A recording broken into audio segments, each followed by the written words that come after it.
तुला राशि वाले बंधुओं, आप सभी का बहुत बहुत स्वागत है। अभिनंदन, आभार तुला राशि भिंड यूट्यूब चैनल में। तो तुला राशि वालों, ध्यान से सुनिए। जुलाई के अंत में 3 बड़ी घटनाएं आपके जीवन को हिला कर रख देंगी। जी हाँ बंधुओं, ये 3 बड़ी घटनाएं आपके जीवन में बहुत बड़े परिवर्तन लाने के लिए जिम्मेदार होंगी। सावधान रहना होगा, सतर्क रहना होगा, नजर रखनी होगी अपने जीवन की गतिविधियों पर।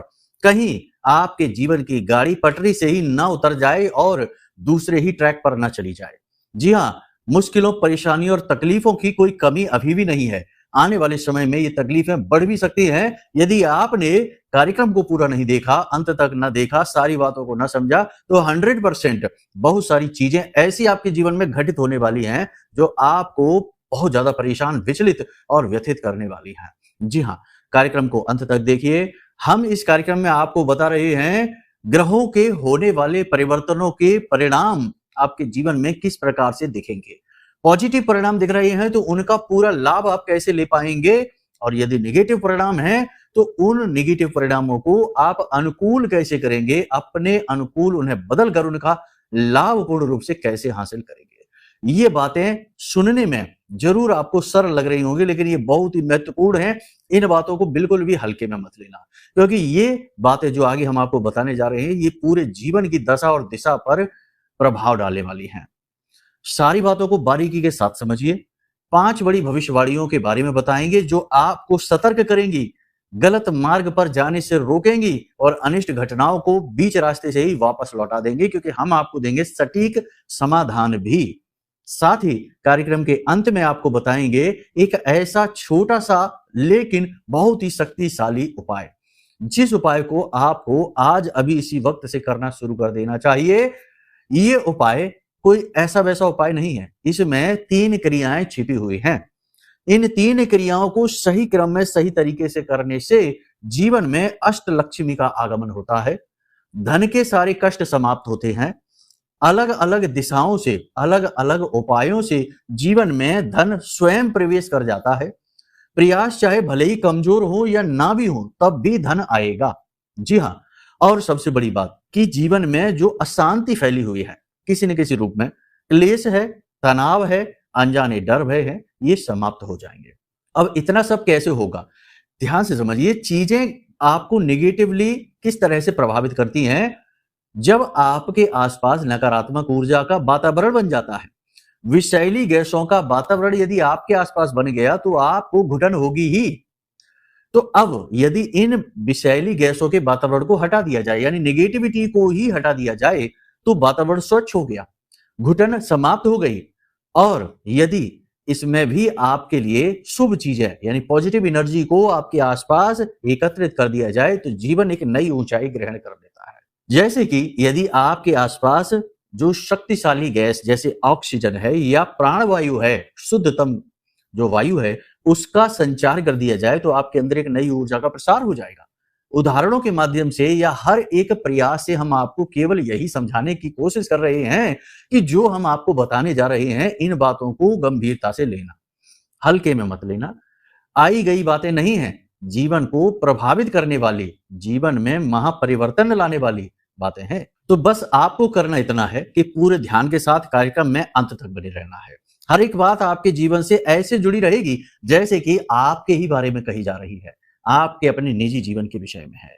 बस आपको पूर्ण विश्वास के साथ, आस्था के साथ, महामाई पर पूरा अपना विश्वास टिका कर, अपना भाव रखकर इस कार्यक्रम को अंत तक देखना। जो भी बातें हम आपको बताने जा रहे हैं वो सारी बातें माई के धाम से प्रसारित हो रही हैं और इनकी पूरी जिम्मेदारी हम लेने वाले हैं। इस कार्यक्रम को देखने वाले के जीवन में कुछ हो या ना हो, लेकिन इतना जरूर हो जाएगा कि उसके जीवन से नेगेटिविटी हटेगी, अनिष्ट घटनाओं का जो प्रवाह है वह कमजोर पड़ेगा और शुभ घटनाएं उसके जीवन में होनी शुरू हो जाएगी। ठीक है, तो बस कार्यक्रम को आपको अंत तक देखना है। चलिए महामाई को याद करते हुए कार्यक्रम की शुरुआत करते हैं। कमेंट बॉक्स में पूरे भक्ति भाव के साथ लिख डालिए, जय मां भद्रकाली कृपा करो, हर हर महादेव। सावन का यह पवित्र महीना निश्चित तौर पर आपके जीवन में क्रांतिकारी बदलाव लेकर आएगा, यह हमें पूर्ण विश्वास है। भोलेनाथ की कृपा आपको प्राप्त होगी। भाव यदि गहरा है तो कमेंट बॉक्स में लिख डालिए कि मैं भी माई के परिवार का हिस्सा हूं। चलिए अपने मूल विषय को शुरू करते हैं, ध्यान देते हैं, ध्यान से सुनिए। 5 बड़ी भविष्यवाणियों के विषय में। जय माइकी बंधुओं, ज्योतिष और तंत्र विद्या के क्षेत्र में आचार्य अमित एक जाना माना नाम है। पूज्य गुरुदेव के साधनाओं और ज्योतिष विद्या के अनुभव बेहद दिव्य है। जी हाँ, पूज्य गुरुदेव ने जिसकी भी कुंडली का विश्लेषण किया और कुंडली के अनुसार उसे सटीक उपाय व महामाई माँ बगलामुखी की विशेष कृपा दी, उसके जीवन में सकारात्मक बदलाव तो आ ही है। फिर चाहे समस्या कितनी ही कठिन क्यों ना हो, समाधान तो अवश्य हुआ है। अब ऐसे में यदि आप भी अपने जीवन की किसी बड़ी समस्या से जूझ रहे हैं, जैसे कि कर्जा बढ़ता ही जा रहा है, काम धंधा और व्यापार सब रुक चुका है, रिश्ते नातों में तनाव हद से ज्यादा बढ़ गया है, पूरा जीवन ही नकारात्मकताओं से भर गया है, तो ऐसे में यही सही समय है जब आप श्रेष्ठ गुरु से मार्गदर्शन प्राप्त करें और जीवन के अंधकार को समाप्त कर दिव्य प्रकाश की ओर कदम बढ़ाएं। वीडियो में दिए गए नंबरों पर तुरंत संपर्क करिए और अपनी कुंडली का विश्लेषण व समाधान पूज्य गुरुदेव के द्वारा करवा लीजिए। देर ना करें, आपके देवी देवताओं के आशीर्वाद से ये मौका खुद चलकर आपके पास आया है, इसे गंवाना नहीं है। अभी फोन करें और गुरुदेव से मार्गदर्शन प्राप्त करें। महामाई आपका कल्याण करें। धन्यवाद। किसी से बहस हो सकती है अगले 3 से 5 दिनों में, तो आपको अपने ऊपर नियंत्रण रखना है, वातावरण को समझना है, कौन किस मूड से किस भाव के साथ आपसे बात कर रहा है। लोग जानबूझकर उलझने का प्रयास करेंगे, जानबूझकर आपको उकसाने वाली बात कह सकते हैं, तो थोड़ा सा आपको नम्र होकर चलना है, संभल कर चलना है, अपनी रक्षा स्वयं करनी है, वरना लोग आपके दिल को दुखाएंगे, अनाप शनाप बातें कह सकते हैं, आप पे झूठे आरोप लांछन भी लगा सकते हैं। जो आपने नहीं किया उसका भी आरोप आपके ऊपर मढ़ दिया जाएगा, तो सावधानी बेहद आवश्यक है। किसी से कुछ भी कहने से पहले थोड़ा सा सोचें, रुकें। किसी से मजाक ज्यादा ना करें, 1-2 शब्दों का मजाक ही पर्याप्त है, वरना ना करें, ज्यादा बेहतर है। लोग आपके मजाक को भी गलत तरीके से ले लेंगे, गंभीरता से ले लेंगे और आपसे बहस करने लग जाएंगे, झगड़ा करने लग जाएंगे। व्यापार में यदि किसी प्रकार की पार्टनरशिप वगैरह है, फैमिली बिजनेस ही क्यों ना हो, तब भी हिसाब किताब में थोड़ा सा अलर्ट रहने की जरूरत है। हिसाब किताब में आपने लापरवाही दिखाई तो किसी प्रकार का छल हो सकता है, किसी प्रकार का वहम आपके मन में डाला जा सकता है, तो थोड़ा सा हिसाब किताब के मामले में थोड़ा सा अलर्ट रहना है। ये बहुत ही महत्वपूर्ण बात है, इसको समझ लेना। इसी के साथ साथ किसी भी प्रकार की यदि कोई डील कर रहे हैं, कहीं सिग्नेचर, कहीं हस्ताक्षर करने जा रहे हैं, तो डील भी बहुत सोच समझ के करें। पेपर वर्क वगैरह पर बहुत ही ध्यान दें, गंभीरता के साथ पेपर पढ़ें, अध्ययन करें, उसके बाद ही साइन करें। बिना सोचे समझे कहीं साइन ना करें, हस्ताक्षर ना करें। और सबसे महत्वपूर्ण बात कि अगले 3 से 5 दिनों का समय टाल सकते हैं तो टालें, कोई भी बड़ी डील ना करें। ना टल सके तो डील जिस दिन आप करने जा रहे हैं, जिस समय करने जा रहे हैं, चाहे प्रॉपर्टी की डील हो, कोई विवाद हो, किसी भी प्रकार का कोई भी आपका समझौता होने जा रहा है, तो पहले मंदिर जाइए, चाहे जिस भी भगवान के स्वरूप के मंदिर चले जाइए, मंदिर जाइए, वहां पर बैठकर थोड़ी देर प्रार्थना करिए और भगवान को साक्षी मानकर फिर अपनी उस डील को करने जाइए, तो आपका बचाव निश्चित तौर पर हो जाएगा। आप एक बहुत अच्छे इंसान हैं। छल कपट, व्यभिचार, उल्टी सीधी हरकतें, अनाचार आपके अंदर नहीं है। आपका दिमाग शांत है, भोला भाला है, सीधे रास्ते पर चलने वाला है। लोग ही आते हैं और अपने मतलब सिद्ध करके निकल जाते हैं, अपना ही कर्म खराब करते हैं, लेकिन आपके जीवन में परेशानी जरूर खड़ी कर देते हैं, रुकावटें जरूर डालते हैं। समय साक्षी है इस बात का कि आपने अपने जीवन में जो भी कष्ट देखे हैं, उनमें दूसरों का हाथ ही रहा है। दूसरों की मदद के चक्कर में, दूसरों की हेल्प करने के चक्कर में, दूसरों के जीवन में खुशी लाने के चक्कर में आप व्यतीत होते रहे, उलझे रहे, परेशान बने रहे। ये समय साक्षी है इस बात का। आप खुद ही ठंडे दिमाग से इस बात को सोचेंगे, आपको समझ में आ जाएगी। इस बात को कहने का मतलब हमारा ये है कि आप जब तक चतुर नहीं बनेंगे, चालाक नहीं बनेंगे, स्वार्थी नहीं बनेंगे, अपने बारे में सोचने वाले नहीं बनेंगे, तब तक ये खेल खेला ही जाता रहेगा, आगे भी खेला जाएगा। अगले 3 से 5 दिनों में आपकी भावनाओं के साथ खिलवाड़ होगा, आपका भावनात्मक दुरुपयोग और शोषण हो सकता है। थोड़ा अलर्ट रहने की आवश्यकता है। नए प्रेम संबंध यदि अगले 3 से 5 दिनों में बनते हैं, तो 100% वो छल है, 100% वो आपकी भावनाओं के साथ खिलवाड़ है, किसी न किसी प्रकार से आपका दुरुपयोग होगा। तो थोड़ा सा अलर्ट हो जाना, यूं ही आंख बंद करके किसी भी रिश्ते में चले जाना गंभीर परिणाम ला सकता है। कहने का मतलब यह है कि अगले 3 से 5 दिनों का समय जागरूकता का समय है, अलर्ट रहने का समय है। शरीर साथ नहीं देगा, स्वास्थ्य साथ नहीं देगा। आलस, थकान, हल्का बुखार, हाथ पैरों में दर्द, सिर में भारीपन, ये समस्याएं अगले 3 से 5 दिनों तक रहेंगी। पेट में भी दर्द रह सकता है, किसी प्रकार का इन्फेक्शन हो सकता है। मौसम से प्रभावित आप हो सकते हैं, ऊर्जा की कमी से आप जूझेंगे। ऐसे में काम को टाल भी सकते हैं, थोड़ा सा आलस दिखा सकते हैं, थोड़े से काम के प्रति आप उदासीन भी हो सकते हैं। ये स्थिति खराब होगी, इसमें आप अपना ही नुकसान करवा बैठेंगे। ठीक है। दूसरा कि आप रिश्तों के प्रति लापरवाह हो सकते हैं, चीजों के प्रति लापरवाह हो सकते हैं, इससे आपकी कोई कीमती चीज खो सकती है।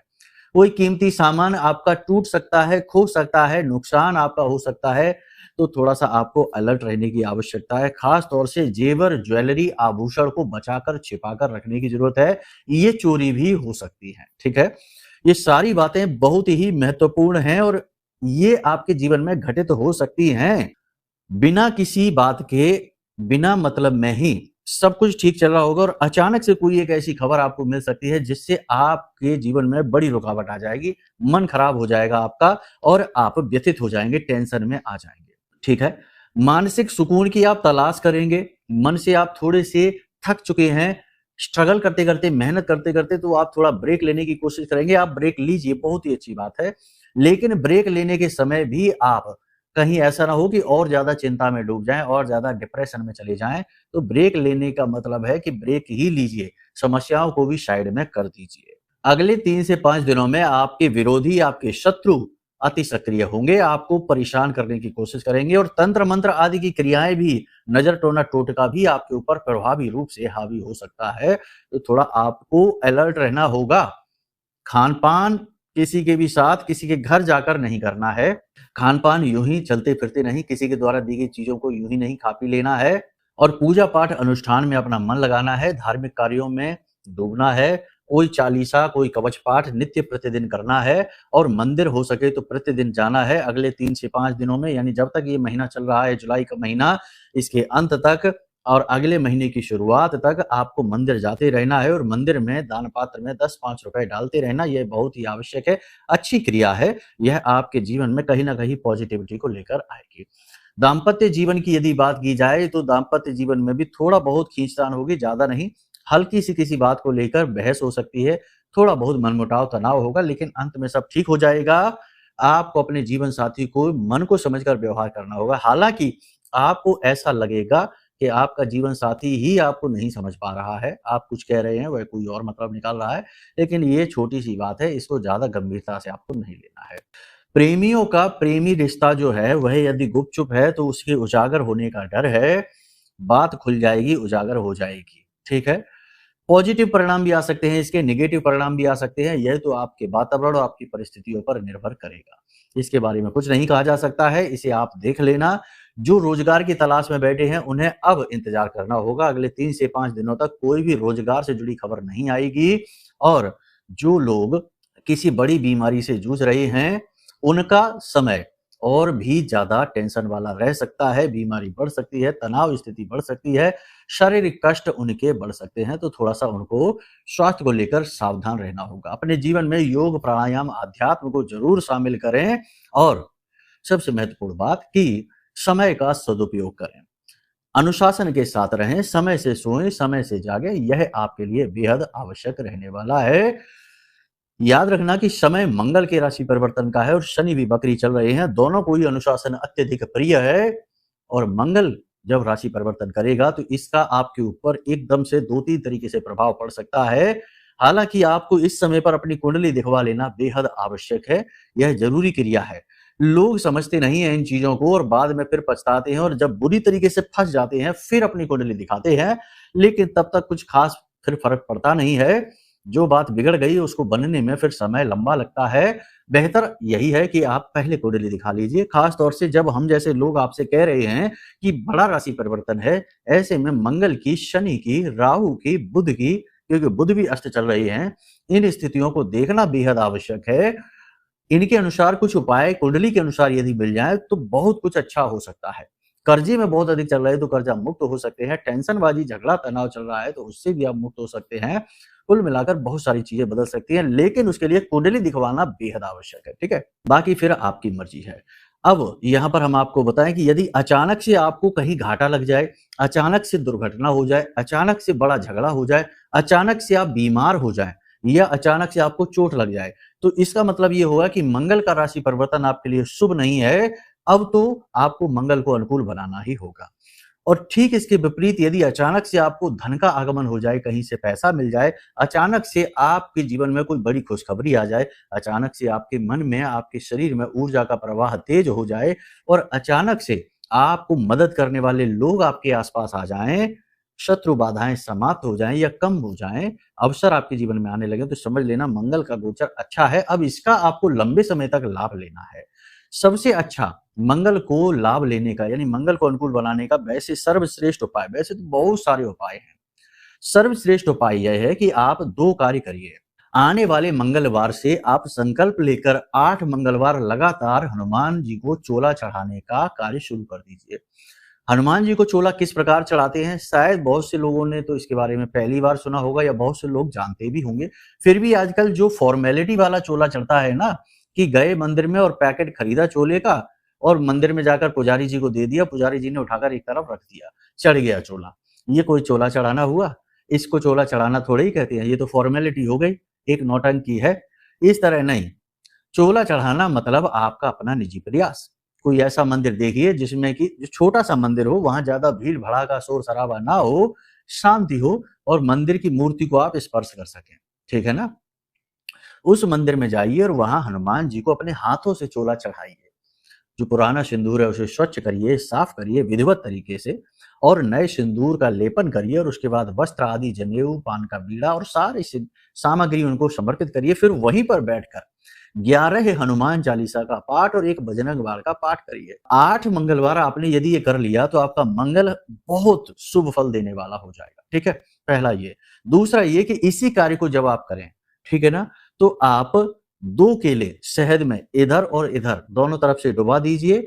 शहद में थोड़ा थोड़ा डुबाना है और इन केलों को आपको गाय को खिलाना है। ये उपाय आपको करने हैं। ये जो केला वाला उपाय है, ये आप 1 मंगलवार से लगातार दूसरे मंगलवार तक, यानी 7 दिन तक लगातार आप इस उपाय को कर सकते हैं। या फिर आप जिस मंगलवार से चोला चढ़ाने की क्रिया शुरू करें, उसी मंगलवार से आप इस क्रिया को भी शुरू कर सकते हैं। जब आप मंदिर जाएं तो केले लेकर जाएं और इस क्रिया को भी करें। लौटते समय ये केले गाय को खिला दें। अब चोला कैसे चढ़ाते हैं, इसकी पूरी विधि यदि आपको बताएंगे तो कार्यक्रम बहुत लंबा हो जाएगा। तो इसके लिए आप एक काम कर सकते हैं, वीडियो में नंबर दिए हैं, इन नंबरों पर आप फोन करिए। आपके व्हाट्सएप नंबर पर हम चोला चढ़ाने की पूरी विधि का वीडियो, जो वैदिक पद्धति पर, ज्योतिषीय परंपरा के आधार पर किस प्रकार से चोला चढ़ाया जाना चाहिए, पूरी विधि का विस्तृत वीडियो हम आपके व्हाट्सएप नंबर पर भेज देंगे। आप आराम से उस वीडियो को देखिए, वो आपके पास सेव हो जाएगा। फिर जब भी कभी जीवन में आपको चोला चढ़ाने के लिए बोला जाए या आपका ही भाव जागे बजरंगबली के प्रति, तो आप उस वीडियो को देखकर चोला चढ़ाना सीख सकते हैं, ठीक है। तो वो वीडियो मंगवाने के लिए आप वीडियो में नंबर जो हमने दिए हैं उन नंबरों पर फोन करिए, अपने व्हाट्सएप नंबर से मैसेज भेज दीजिए। हमारे सहायक आपकी पूरी मदद करने के लिए तैयार बैठे हैं, वो तुरंत आपको चोला चढ़ाने का वीडियो भेज देंगे, ठीक है। बस बाकी अपने आचरणों पर ध्यान दीजिए, आलस नहीं करना है, कसरत करनी है, योग प्राणायाम अध्यात्म को जीवन में लेकर आना है, भगवान का किसी भी स्वरूप का कोई अपमान नहीं करना है, माता पिता का और महिलाओं का भूल कर भी अपमान नहीं करना है, वाणी पर नियंत्रण रखना है, क्योंकि आने वाले समय में आपकी वाणी असंतुलित होगी, कठोर होगी, गलत शब्दों का प्रयोग करेंगे, लोगों की भावनाओं को आप ठेस पहुंचाएंगे। तो इस पर आपको नियंत्रण रखना बेहद आवश्यक है, वरना आचरण यदि गलत है और उपाय खूब अच्छे अच्छे कर रहे हैं तब भी जीवन में सुख नहीं आएगा, क्योंकि आपका आचरण ही आपके आसपास नकारात्मक ऊर्जा का वातावरण, एक दीवार बना देगा, आवरण, जिससे उपाय की पॉजिटिव एनर्जी आपको प्रभावित ही नहीं कर पाएगी, वापस लौट जाएगी।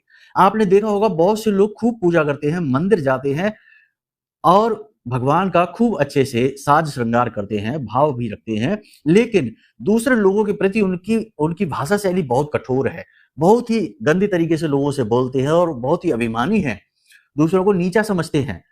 तो ऐसे लोगों को तो आप देखेंगे वो दुखी ही रहते हैं, हमेशा पूजा पाठ करने के बाद भी दुखी रहते हैं, मन से खराब हैं, मन में कालिक है, जुबान पर भी कठोरता है, लोगों के दिल को दुखी करते रहते हैं।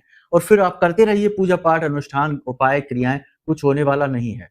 दोनों चीजें बराबर काम करती हैं। आपका अपना व्यवहार, आचरण भी सौम्य होना चाहिए, बिल्कुल मुलायम आचरण, जो आपके नजदीक आए, आपसे बात करे, वो आपका ही हो जाए, इतना मीठा आचरण। कोई खा नहीं जाएगा आपको, सतर्क आप रहिए, किसी को इतनी अनुमति न दीजिए कि कोई आपका शोषण कर ले। मीठे शब्द बोलने में क्या जाता है, ये तो बिल्कुल फ्री है, तो मीठे शब्द बोलिए, ठीक है। किसी को भी भूल से भी नीचा मत समझ लेना। इस संसार में कोई भी नीचा नहीं है, एक चींटी भी उतनी ही महत्वपूर्ण है जितना कि हमारा जीवन और आपका जीवन है।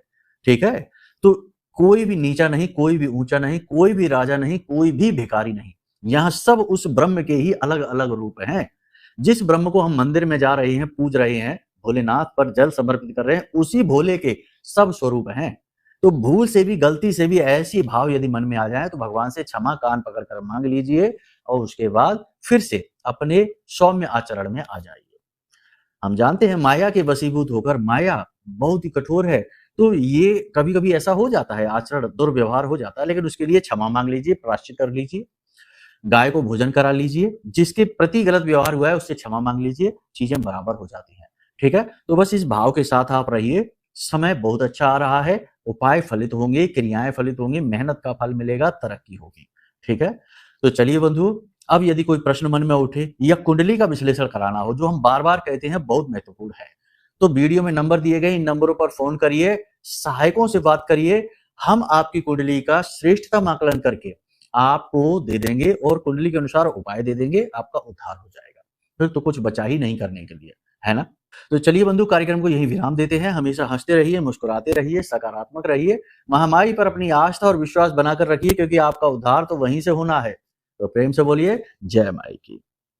हमारे प्रिय और परम पूज्य आचार्य जी ने अपनी साधनाओं के अनुभवों पर आधारित शक्तिशाली उपाय और क्रियाओं के माध्यम से हजारों लोगों के जीवन को पूरी तरह से बदला है। आचार्य जी के द्वारा बताया गया हर एक उपाय इतना सटीक और कारगर होता है कि जो भी इसे पूरे भाव के साथ कर लेता है, उसे साक्षात महामाई की कृपा और आशीर्वाद प्राप्त हो जाती है। इसलिए निसंकोच इन उपायों को पूरे भाव के साथ करिए, आपका कल्याण होगा। जय माई की।